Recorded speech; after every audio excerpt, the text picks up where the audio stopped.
He came to a snow-covered northern town to repair an old wooden church, hoping for a few quiet days away from the world. As a former SEAL Navy, he had learned to carry silence like a shield, believing distance could finally quiet the memories he never spoke about. But the German shepherd walking beside him did not believe in silence, only in what could be sensed and felt beneath the surface. On the very first night, beneath a bell tower that had not rung in years, something hidden began to stir in the dark. What started as simple repair work slowly turned into a confrontation with a truth long buried under fear and neglect.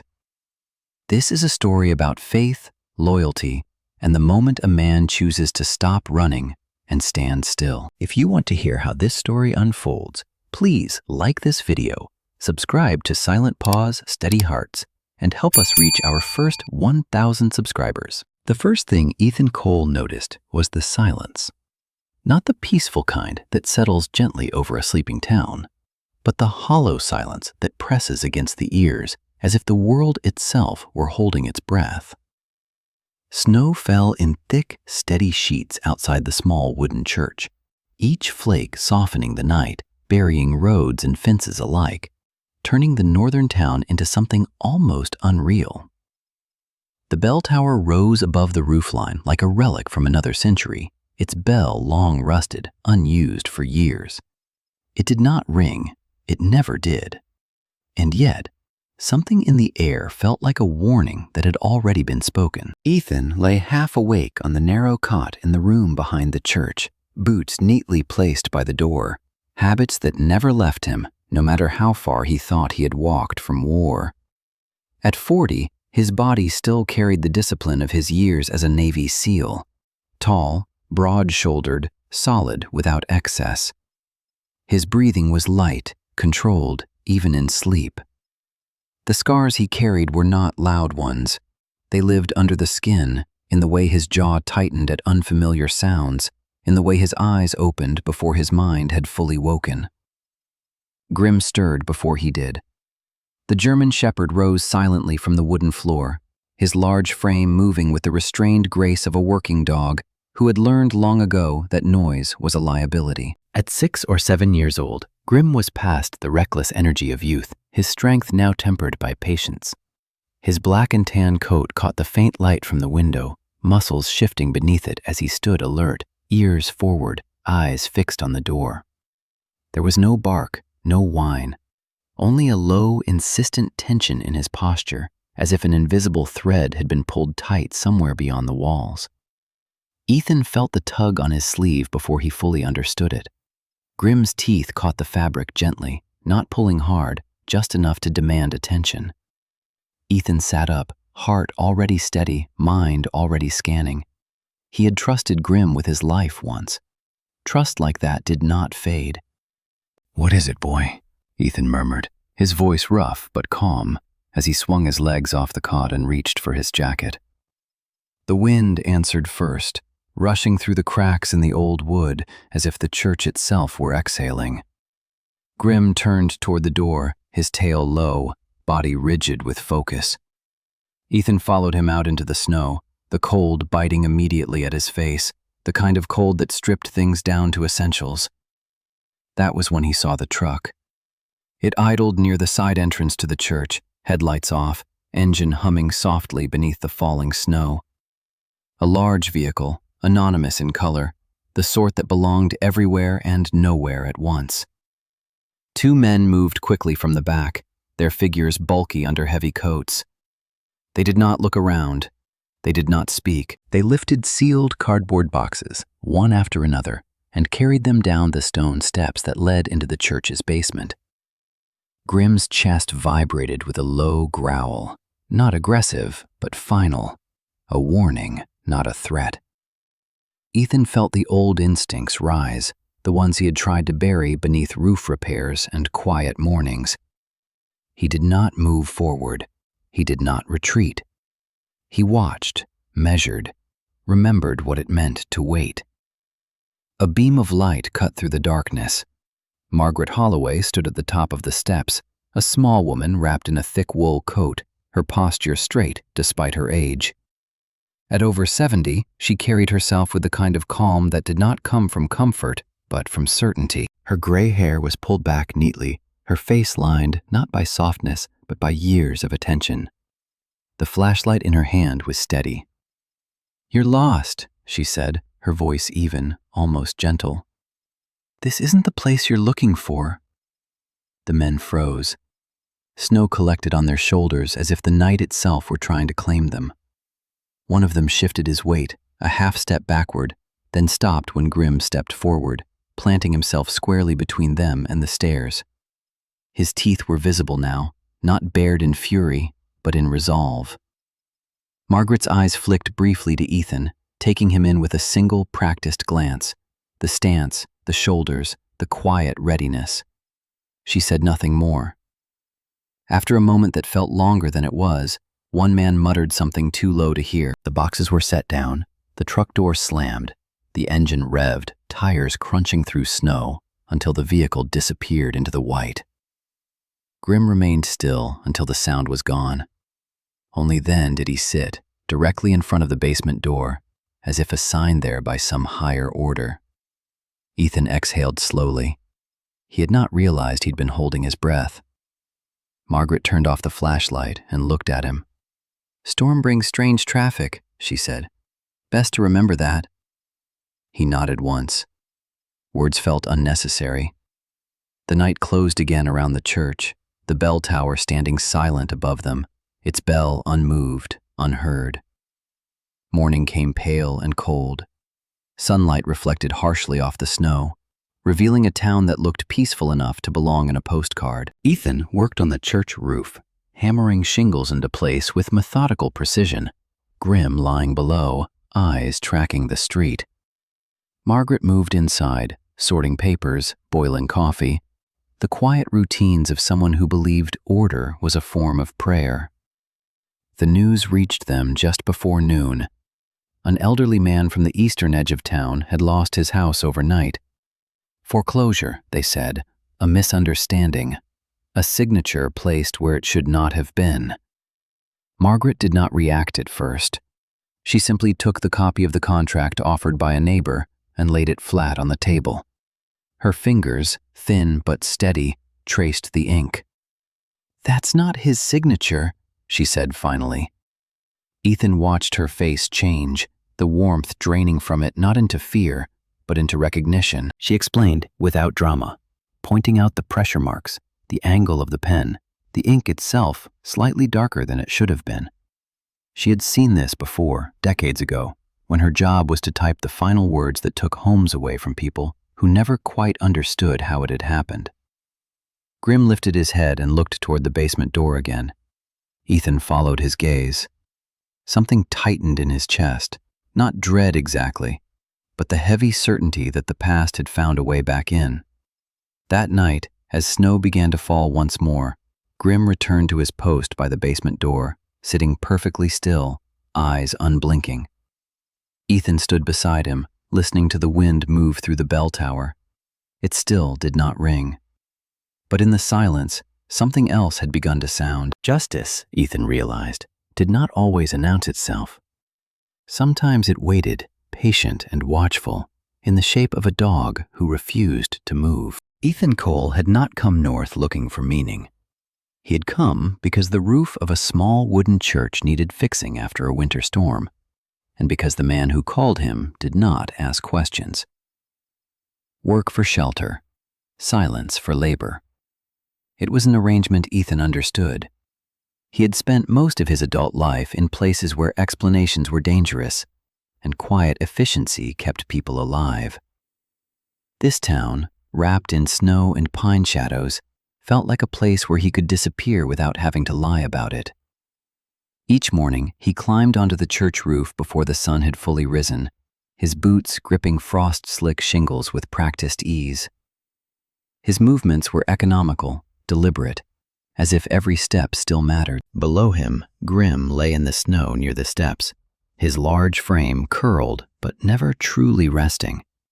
The dog's ears flicked at every passing sound, a truck shifting gears on the distant road, a door opening 2 houses away, the wind worrying the bare branches of the trees.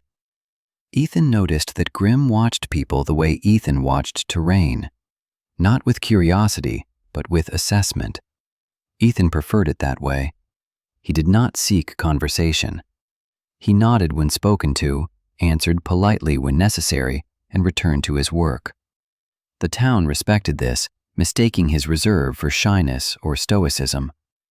Only Grim seemed dissatisfied with the arrangement. The dog rose whenever someone passed too close, his eyes following them longer than comfort allowed, his body angling subtly between Ethan and the world. Margaret Holloway noticed. She brought coffee up the narrow ladder one morning, her steps slow but sure. Up close, she was smaller than Ethan had first thought, but there was nothing fragile about her. Her gray hair was pulled back into a neat knot, and her hands, though thin, were steady, marked by faint ink stains that never quite faded. Her eyes missed very little. "You work like someone who expects the roof to fight back," she said, handing him the cup. Ethan allowed the corner of his mouth to lift slightly. "Habit." She watched Grim from the edge of the yard. "And your dog," she added. "He watches like someone who knows people lie." Grim met her gaze calmly, his tail still, his posture respectful, but unyielding. Margaret smiled, not unkindly. "Good. This town could use that." They fell into a rhythm after that. Coffee in the mornings, quiet lunches eaten in the church kitchen, the steady thud of Ethan's hammer echoing through the nave. Margaret spent her days sorting donations, filing paperwork, and helping the elderly townsfolk navigate forms they barely understood. She did not volunteer stories easily, but when she spoke, her words carried weight. It was during one of these quiet afternoons that she began to explain her past, not as a confession, but as a fact. "I typed foreclosure orders," she said, sliding a stack of papers into a folder. "Federal court, decades ago. I never decided who lost their homes. I just made it official." Ethan paused, considering this. "That kind of work leaves marks." Margaret nodded. "You start recognizing patterns, ink pressure, letter spacing, the hesitation before a forged name." She tapped the folder. "A real signature tells a story. A fake one tries to hide." Grim lifted his head at the sound of a car pulling up outside. A dark sedan stopped briefly at the curb, its engine running. A man stepped out, well-dressed, confident in the way he moved. He was in his late 40s or early 50s, his beard neatly trimmed, his smile practiced. He wore a heavy coat that looked expensive without trying too hard. "That's Leonard," Margaret said quietly. "Donates generously, always wants a tour of the church."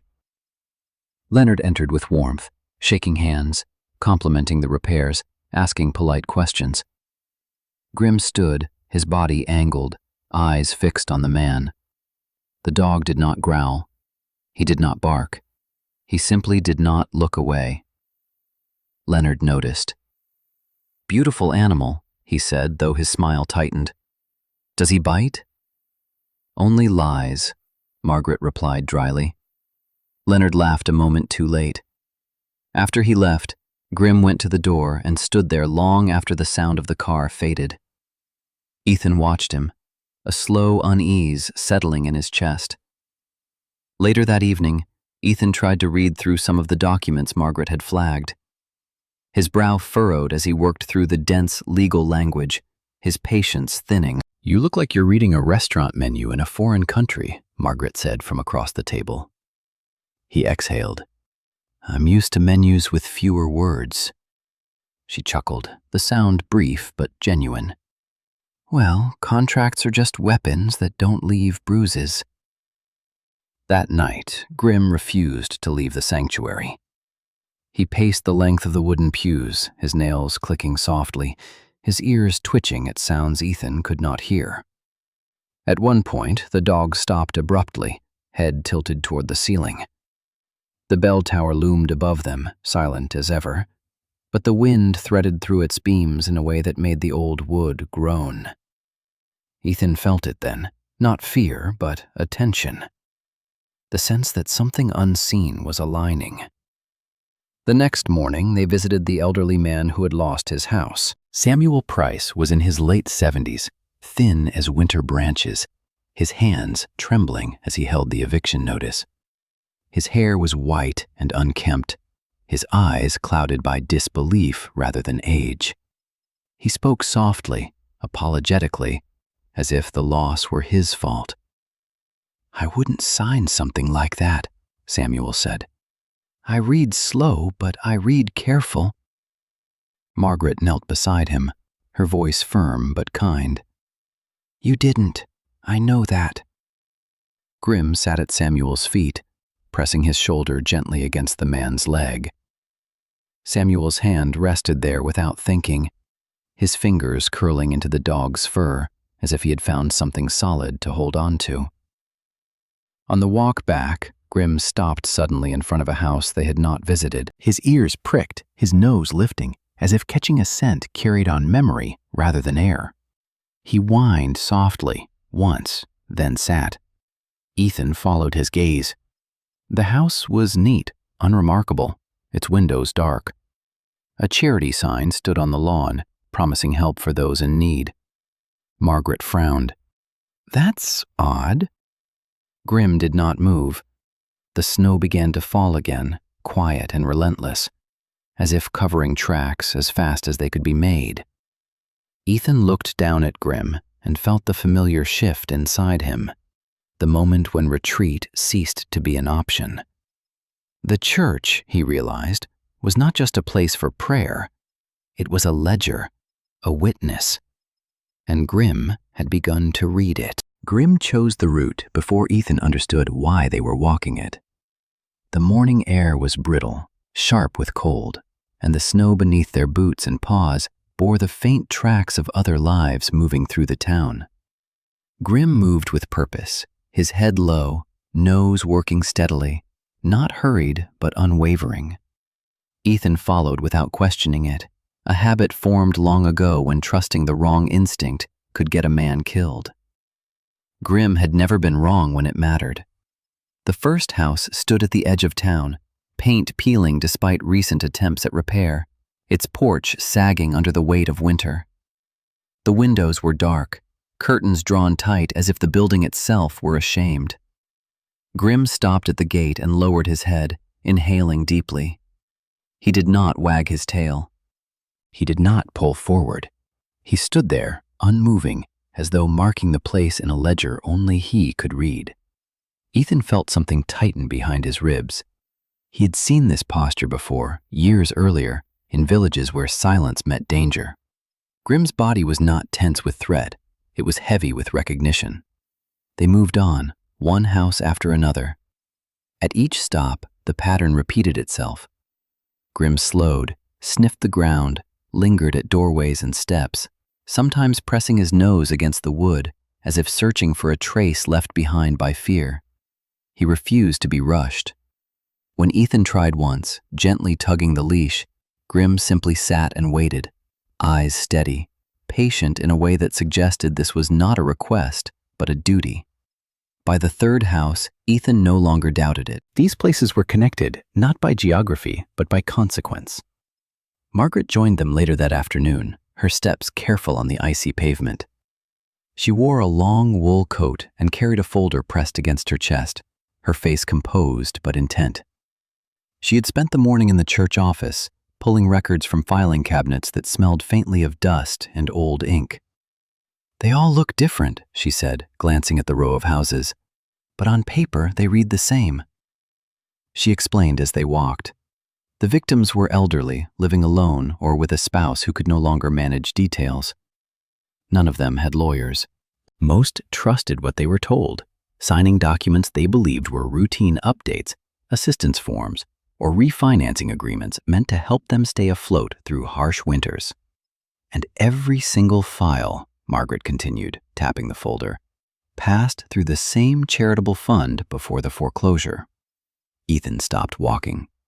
Charity doesn't usually end in eviction. Margaret's mouth thinned. No, it doesn't. The name of the fund appeared repeatedly, tucked into footnotes and acknowledgments, framed as a benevolent intermediary.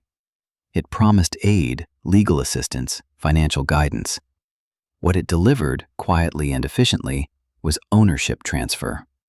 Grimm suddenly turned his head sharply toward a passing figure. A woman crossed the street carrying groceries, bundled in a thick coat, her posture stooped with age. She paused when she noticed Grimm, her eyes softening. "That's a good dog," she said, her voice thin but warm.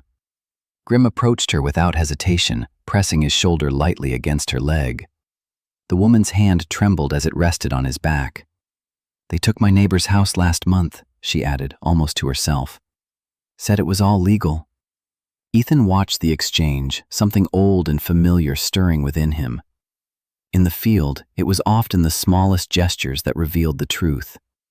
Grimm stepped away after a moment, returning to Ethan's side, but his gaze lingered on the woman until she disappeared into her home. The day deepened, clouds thickening overhead. By early evening, Ethan had shifted fully into a mode he thought he had left behind. He began knocking on doors, asking careful questions, listening more than he spoke. Some people refused to talk. Others spoke in fragments, fear still sharp in their voices. One man, Harold Knox, stood out. He was in his late 60s, tall but stooped, his beard gray and uneven, as if grooming had become an afterthought. His eyes were sharp, though, wary in a way that suggested past disappointments. "I used to fix radios," Harold said, leaning against his doorframe. "You learn to hear what's not supposed to be there." He pointed down the street. "Trucks come through at night. Not every night. Only when the weather's bad. Snow like this? Nobody notices." That detail settled into Ethan's mind with a familiar weight. Weather as cover. Movement hidden in chaos. That night, as snow began to fall again, Ethan stood across the street from one of the houses Grimm had marked earlier. The cold sank through his gloves, but he did not move. Grimm lay beside him, his breathing slow, ears twitching at distant sounds. At precisely 11:47 p.m., a delivery truck rolled past, its lights dimmed. It did not stop. It slowed just long enough for Ethan to note the logo on its side, before continuing on toward the main road. Grimm rose quietly, his body angled toward the truck, a low sound vibrating in his chest. Ethan felt the shift then, unmistakable and unwelcome. The town was no longer quiet. It was occupied. The moment came later, unexpected and unsettling. As they walked back toward the church, Grimm stopped abruptly near a snow-covered alley. He lowered his head and began to paw at the ground, scraping away ice and slush with focused urgency. Ethan crouched beside him, brushing aside snow with his gloved hands. Beneath it, faint but undeniable, were dark marks where heavy boxes had been dragged. The trail led toward the church, disappearing under fresh snowfall. Ethan's breath caught, not in shock, but in recognition. He had followed tracks like these before, in places where justice did not wear uniforms. Margaret joined them moments later, her flashlight cutting through the darkness.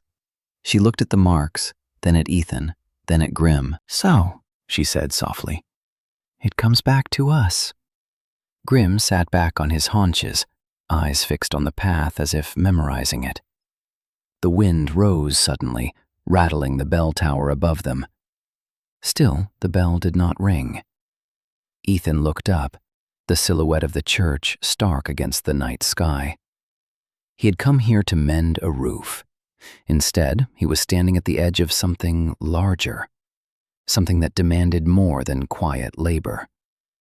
For the first time in years, the calm he had built around himself cracked, not with fear, but with purpose. Grimm pressed closer to his leg, solid and present. The war, Ethan realized, had not followed him here. He had followed it. Margaret was the one who named it though she did so without ceremony, as if the words had simply been waiting for the right moment to be spoken.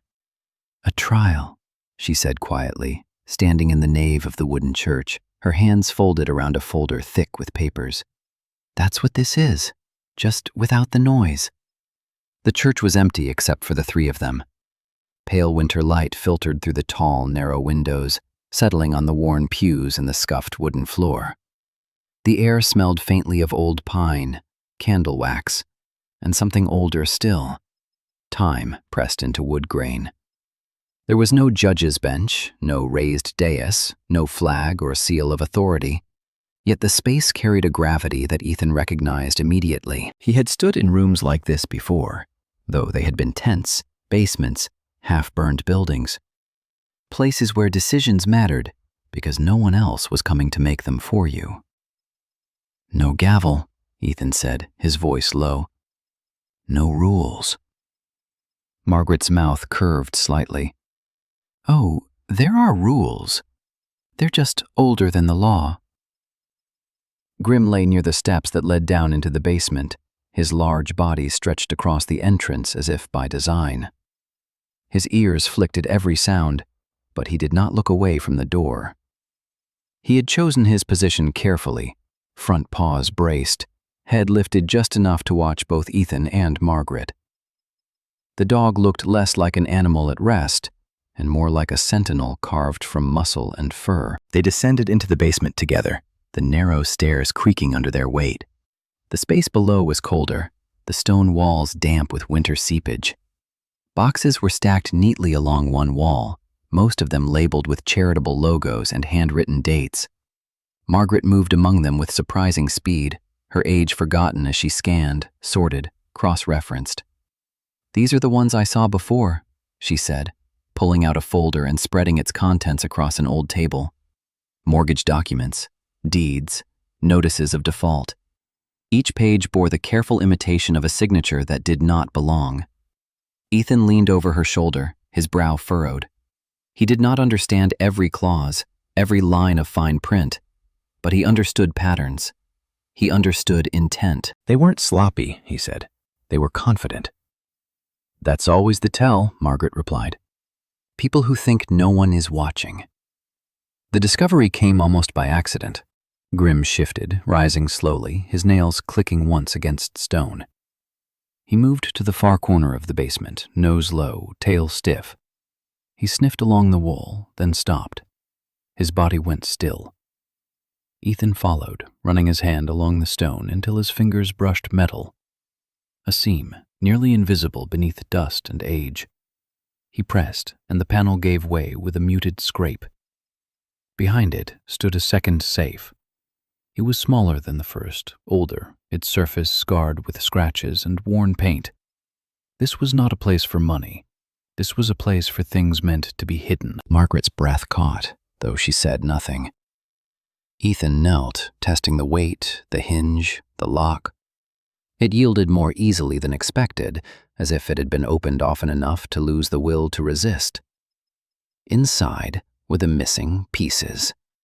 Stacks of mortgage transfers, forged contracts, lists of names, dozens of them, each accompanied by addresses, ages, and dates. Future losses mapped out with bureaucratic precision. Lives reduced to columns. Margaret sank into a chair, one hand covering her mouth. "They planned it," she whispered. "All of it." Grim sat directly in front of the open safe, his back to it, his body forming a barrier. When Ethan reached forward to remove another folder, Grim's head turned slightly, his eyes meeting Ethan's. Not warning, not fear. Something else, a quiet insistence. Ethan withdrew his hand. Margaret noticed. "He's guarding it," she said. "He's judging it," Ethan replied. They worked in silence for a long time after that, cataloging, photographing, noting dates and connections. Margaret's mind moved like a blade, sharp and precise, her past resurfacing not as regret, but as clarity. She explained how each document would be challenged, how each inconsistency could unravel the whole operation. "This," she said, tapping one page, "would never stand up in court." Ethan looked around the basement. "But it's not in court." "No," Margaret agreed. "Not yet." The moment that stayed with Ethan came later, when Margaret read one list aloud, name by name. Her voice did not shake, but something in the air did. Grimm's ears lifted with each name, as if he understood that these were not words, but people. Halfway through the list, Grimm stood abruptly and turned toward the stairs. His growl was low, controlled, vibrating through the stone. Ethan's body reacted before his thoughts did, positioning himself between the dog and the steps. Footsteps sounded above them. Slow, deliberate. Margaret turned off her flashlight. The footsteps paused, then moved away. When the sound was gone, Grimm settled back in front of the safe, his breathing steady, as if nothing had happened. Ethan realized his hands were clenched so tightly his knuckles ached. They closed the safe carefully, hiding it once more behind stone and shadow. Nothing had been taken, nothing had been announced, but everything had changed. When they emerged back into the sanctuary, dusk had fallen.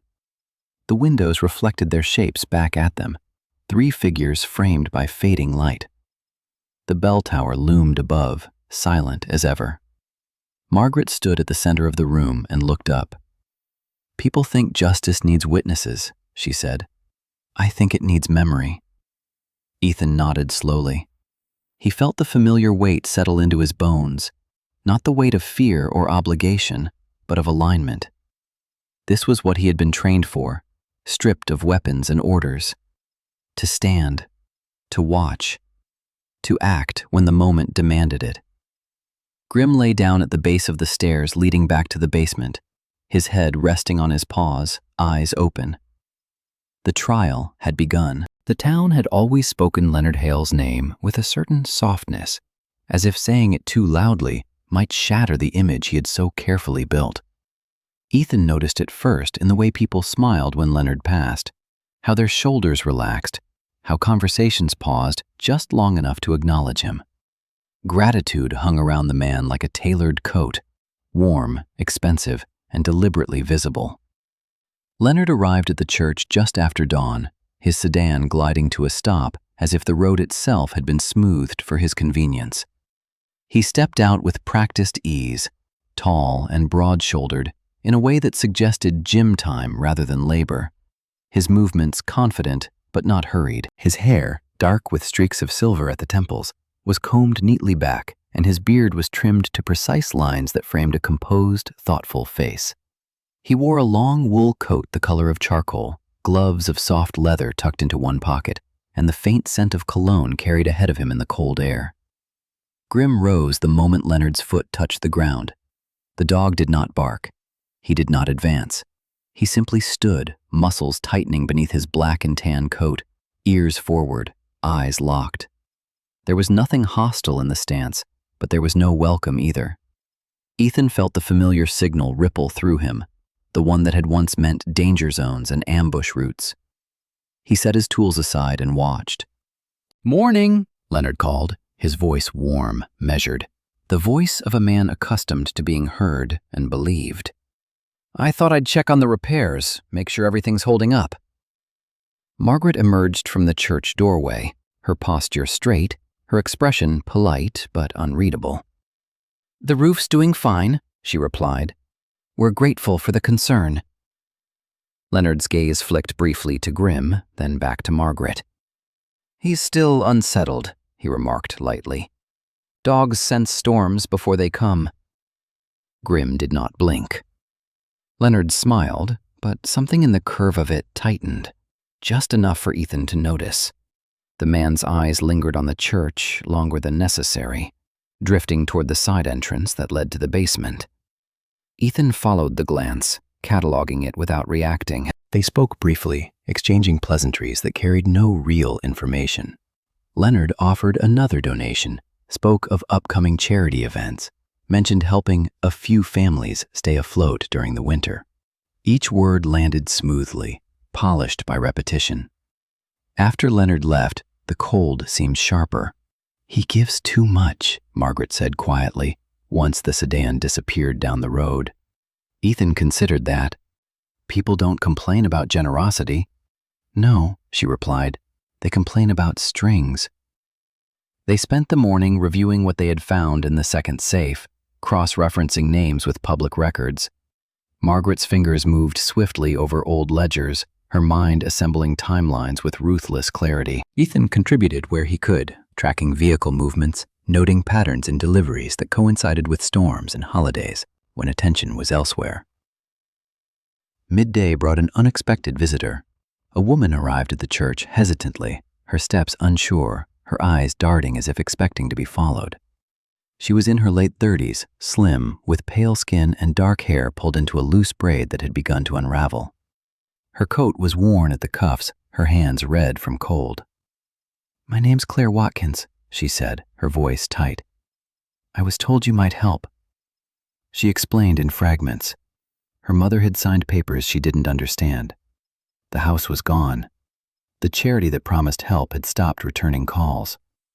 Claire's anger simmered beneath her fear, tempered by exhaustion. Grimm approached her slowly, his head low, tail relaxed.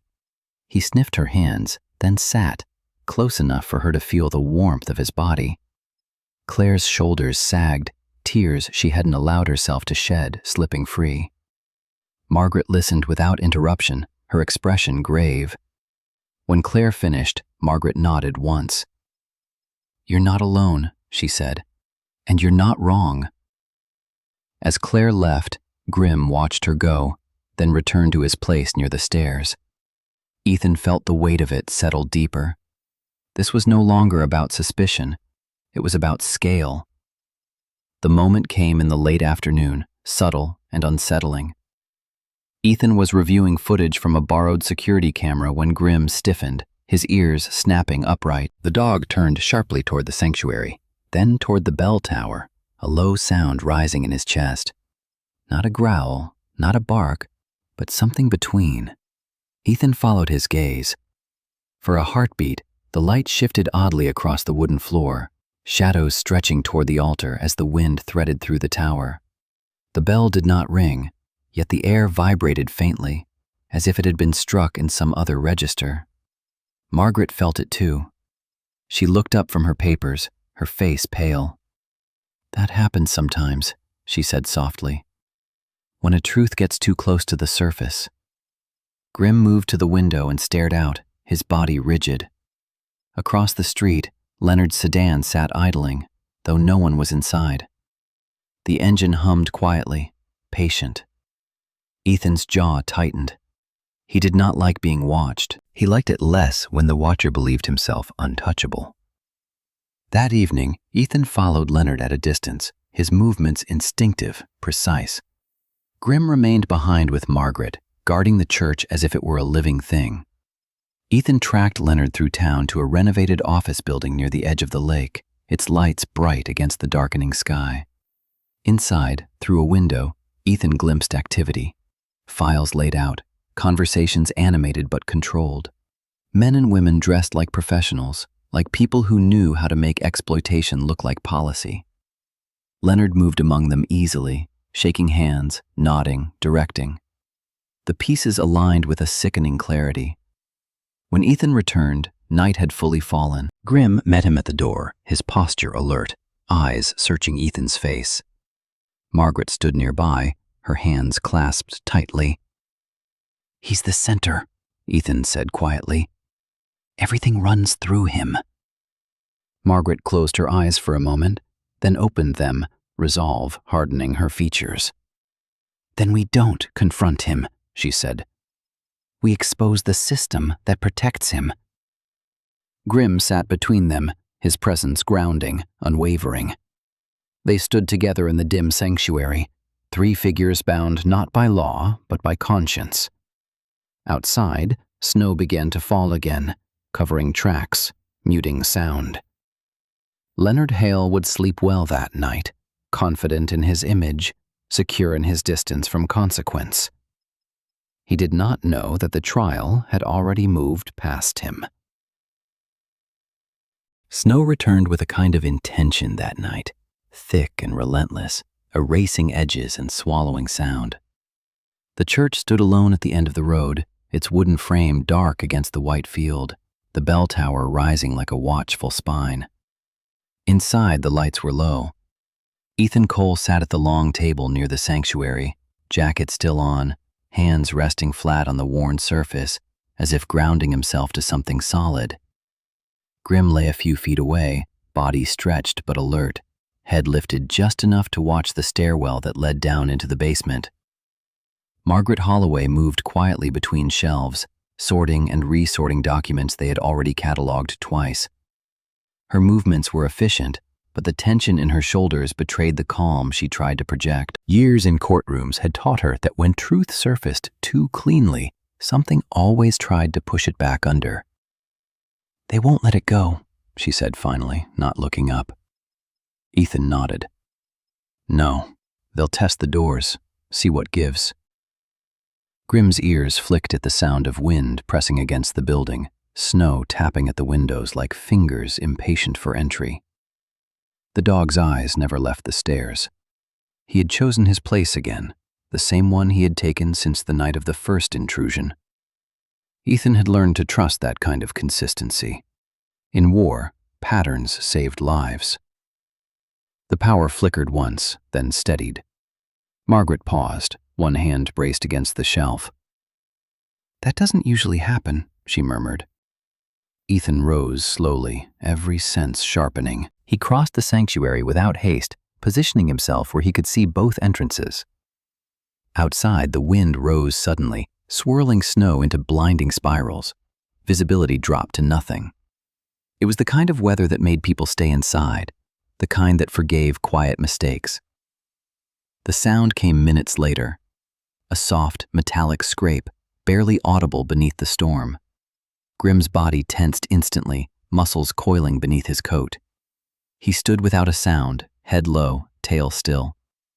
Ethan felt the shift ripple through the room, the invisible line between waiting and action snapping taut.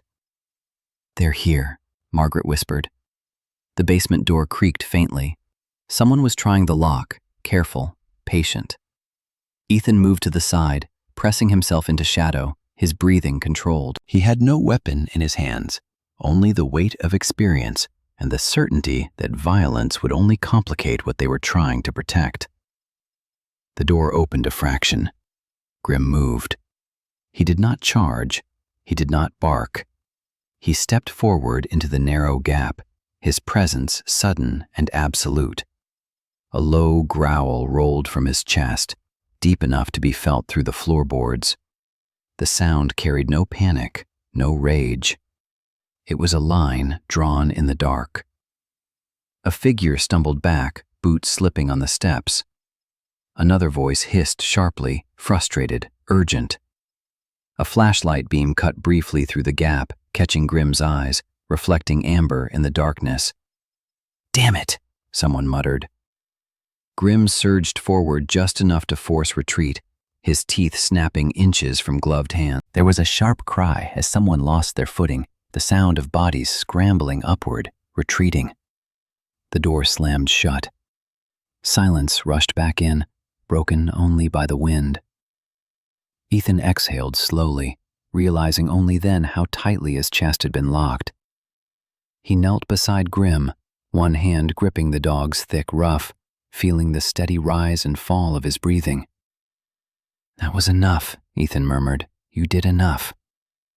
Grim's ears remained forward, but his body relaxed incrementally, the tension easing now that the threat had passed. He had not chased, he had not escalated, he had held the line. Margaret joined them, her face pale but composed. "They wanted to scare us," she said, "or destroy the evidence." "They wanted to see if we'd break," Ethan replied. The moment that stayed with him came not in the immediate aftermath, but a little later, when the adrenaline had drained away and the weight of choice settled in. As they secured the basement door again, Grim suddenly stopped, turning his head toward the altar. He sat perfectly still, eyes fixed forward. Ethan followed his gaze. The candle Margaret had lit earlier flickered, then steadied, its flame burning straight despite the draft. For a second, the sanctuary felt impossibly quiet, as if the storm outside had paused to listen. Margaret felt it too. She closed her eyes briefly. "Sometimes," she said softly, "when you do the right thing at the right time, the world makes room for it." Grimm rose and returned to the basement door, resuming his vigil. They did not wait for morning. Ethan stepped outside into the storm, phone pressed to his ear, breath fogging the air. He spoke calmly, precisely, giving details without embellishment. Names, documents, locations, patterns. He knew how cases died when they arrived bloated with emotion and thin on fact. The response was measured but attentive. Officers would come, they said, but the roads were bad. It would take time. "Good," Ethan replied. "We'll be ready." Inside, Margaret organized the evidence with renewed purpose. She labeled, copied, photographed, building a narrative that could not be dismissed as confusion or coincidence. Each document found its place, each forged signature paired with its authentic counterpart. "They buried others like this," she said quietly. "Cases drowned in paperwork, in polite delays." Ethan watched her work, understanding dawning with a weight that surprised him. "Not this one." Grimm shifted closer to Margaret, settling near her feet, his presence steady and reassuring. The old woman reached down absent-mindedly, her fingers resting against his warm fur. For the first time that night, her hands stopped shaking. The police arrived just before dawn, their vehicles pushing through snowbanks with stubborn determination. 2 officers entered the church, stamping snow from their boots. The older of the 2, Sergeant Daniel Reeves, was a thick-set man in his early 50s, his face weathered by years of cold nights and harder decisions. His eyes were sharp, though tired, and his voice carried the practiced neutrality of someone who had seen too many stories fall apart. Margaret laid everything out without flourish. Ethan answered questions when asked, concise and unyielding. Grimm watched from the side, his gaze following every movement, every shift in tone. Reeves listened. He did not interrupt. When he finished reviewing the documents, he exhaled slowly. "This," he said, "is solid." Ethan felt a quiet release in his chest, not relief but recognition. The line Grimm had held would now be carried forward. As the officers secured the basement and cataloged the evidence, the storm finally began to ease. Snow still fell, but lighter now, as if the night had spent its fury. Grimm lay down near the door one last time, his duty complete. Ethan looked at him and understood something he had missed before. Strength was not measured in force. It was measured in restraint, in timing, in knowing when to stand and when to let others step in. The last snowy night passed without another intrusion. The bell did not ring.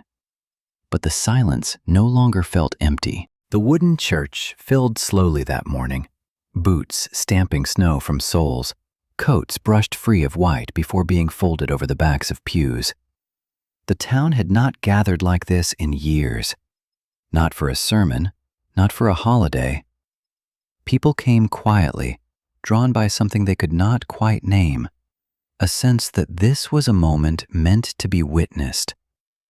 Margaret Holloway stood near the front, a small figure against the tall crossbeam behind the altar. She wore a simple dark coat, her gray hair pulled back as always, her posture straight despite the weight of the days that had led here. In her hands was a stack of papers, edges worn, corners softened by use. They were not legal briefs now. They were something closer to testimony. Ethan Cole stood off to the side, near the aisle, arms relaxed, but his stance unmistakably grounded. He looked out of place and exactly where he belonged, all at once. Tall, broad-shouldered, his presence carried the quiet gravity of someone who did not seek attention, but commanded it regardless. Grimm lay at his feet, his large frame stretched across the floorboards, eyes half closed, breathing slow and content for the first time in days. The dog's black and tan coat caught the pale winter light streaming through the windows, steam rising faintly from his body as the church warmed. Margaret stepped forward. She did not raise her voice. She did not clear her throat. She simply began. She read the names. One by one, she spoke them aloud, each name followed by a pause long enough to let it settle. Samuel Price, Claire Watkins' mother, Harold Knox's sister. Names that had been reduced to case numbers and margins now returned to the air as something human. Margaret's voice was steady, but it carried a depth that came only from long familiarity with loss. It was not accusation, it was remembrance. As she read, some people bowed their heads. Others stared straight ahead, hands clenched. A woman near the back pressed a tissue to her mouth, shoulders shaking. Grim lifted his head briefly at the sound of one name, his ears twitching, then settled again, as if satisfied that the truth had found its voice. When Margaret finished, the church was silent, the kind of silence that did not demand filling. Ethan moved then, stepping forward to meet the men waiting near the door. 2 federal agents stood there, their coats dark, their posture formal. One was a woman in her early 40s, tall and lean, her dark hair cut short in a practical style that framed sharp, observant eyes. Agent Laura Bennett had the look of someone who listened more than she spoke, who had learned that patience often revealed what pressure could not.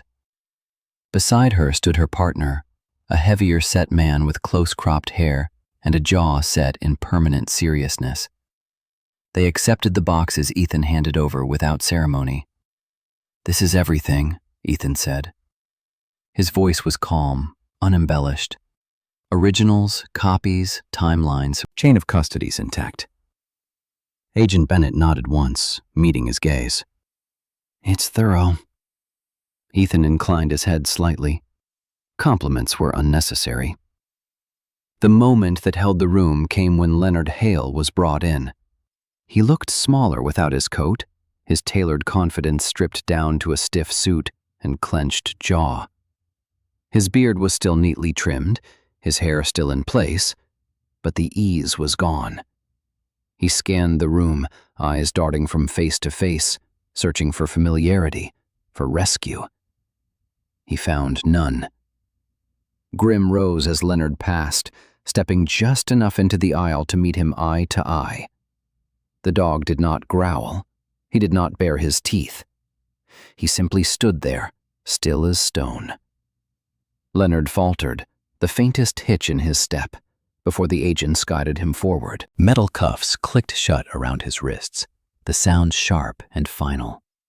And then, for the first time in years, the bell rang. It was not loud, it was not triumphant.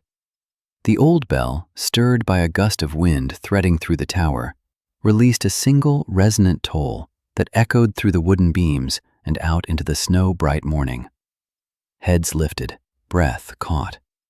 Even Leonard turned, startled, as if the sound had reached somewhere he had kept locked. Margaret closed her eyes. Later, outside, the town gathered in clusters beneath a sky that had finally cleared.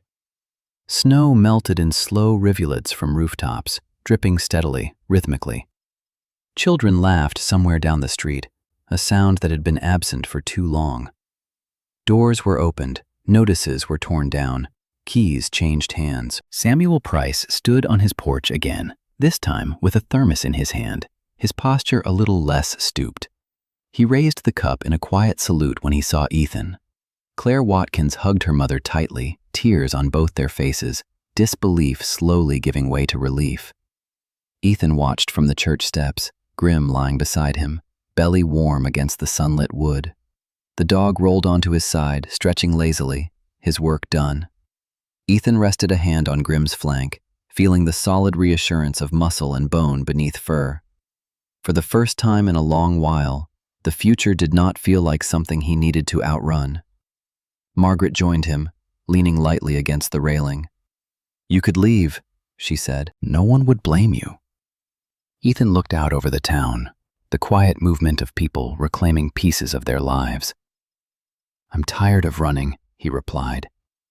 She smiled then, a small, knowing smile. Good. This place could use someone who knows how to stand. Grim lifted his head at the sound of the bell ringing once more, softer this time, carried on the breeze.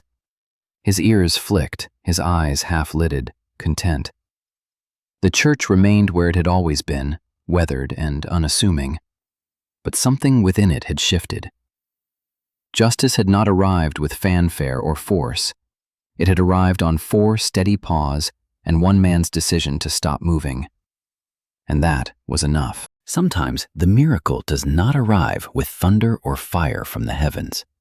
Sometimes it comes quietly, through a loyal dog that refuses to leave, through an ordinary person who chooses to stand when it would be easier to walk away.